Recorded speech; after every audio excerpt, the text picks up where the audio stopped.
The darker the night, the deeper the secrets hidden within. इस अंधेरे सफर में स्वागत है। मैं हूं आपके साथी और ये है अंधेरी कहानियां। आज की कहानी हमें आधुनिक भारत में ले जा रही है। साल 2000 से 2005 के बीच की बात है।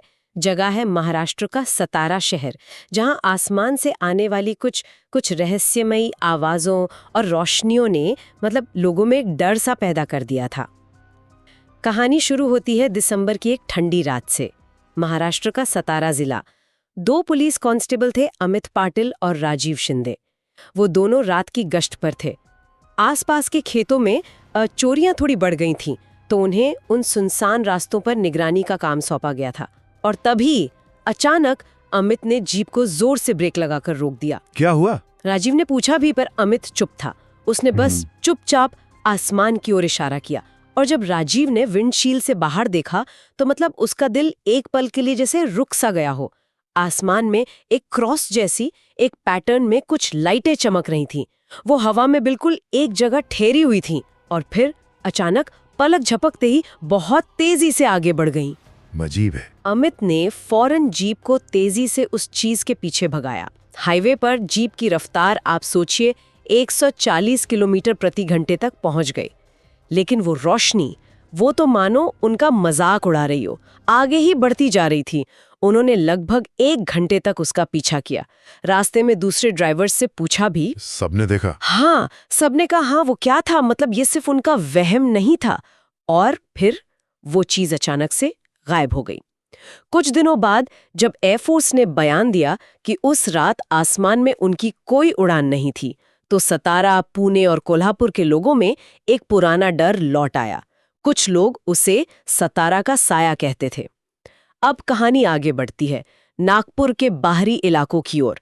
साल 2004, क्रिसमस की रात, एक बुजुर्ग महिला शांति ताई देशमुख अपनी छत पर किसी अजीब सी खड़खड़ाहट से जाग जाती हैं। कैसी आवाज? पहले तो आवाज ऐसी थी जैसे कोई सूखी डालियां घसीट रहा हो, फिर ठक ठक ठक जैसे ओले गिर रहे हो, जबकि आसमान बिल्कुल साफ था। अचानक वो आवाज एक भारी कंपन भरी गूंज में बदल गई, इतनी जोरदार कि शांति ताई को अपने कान ढकने पड़े। और फिर आवाज बंद हो गई। उसी सुबह राउला रोड पर मार्गरेटा बाई नाम की एक महिला चर्च जा रही थी, जब उन्हें एक बड़ी विचित्र हंसी जैसी आवाज सुनाई दी। हंसी? हाँ, हंसी। आवाज तेज होती गई और एक धड़धड़ाते कंपन ने उनकी गर्दन और कंधों पर जैसे हमला करना शुरू कर दिया। उन्हें लगा जैसे कोई अदृश्य शक्ति उन्हें आगे बढ़ने से रोक रही हो। वो बड़ी मुश्किल से उस दबाव से निकलकर चर्च पहुंची। जब एक पत्रकार आकाश भोसले ने ये कहानी छापी तो आप यकीन नहीं करेंगे, 30 से ज्यादा लोग अपने अनुभव बताने के लिए सामने आए। सबके अनुभवों में आवाजें, कंपन और छतों पर वो प्रहार जैसी बातें वो एक जैसी थीं।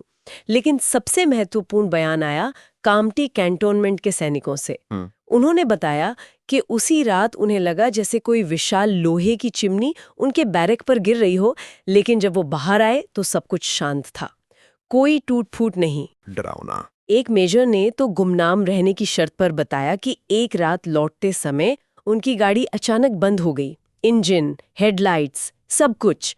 फिर पूरा वाहन ऐसे कांपने लगा जैसे कोई उसे ऊपर से पकड़कर हिला रहा हो।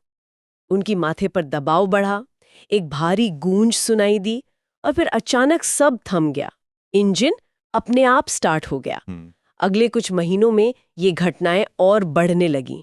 कई पक्षी एक साथ मरे हुए पाए गए।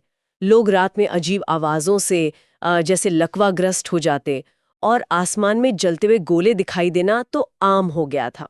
सबसे डरावनी घटना हुई 2005 की गर्मियों में अंबाझरी लेक पर।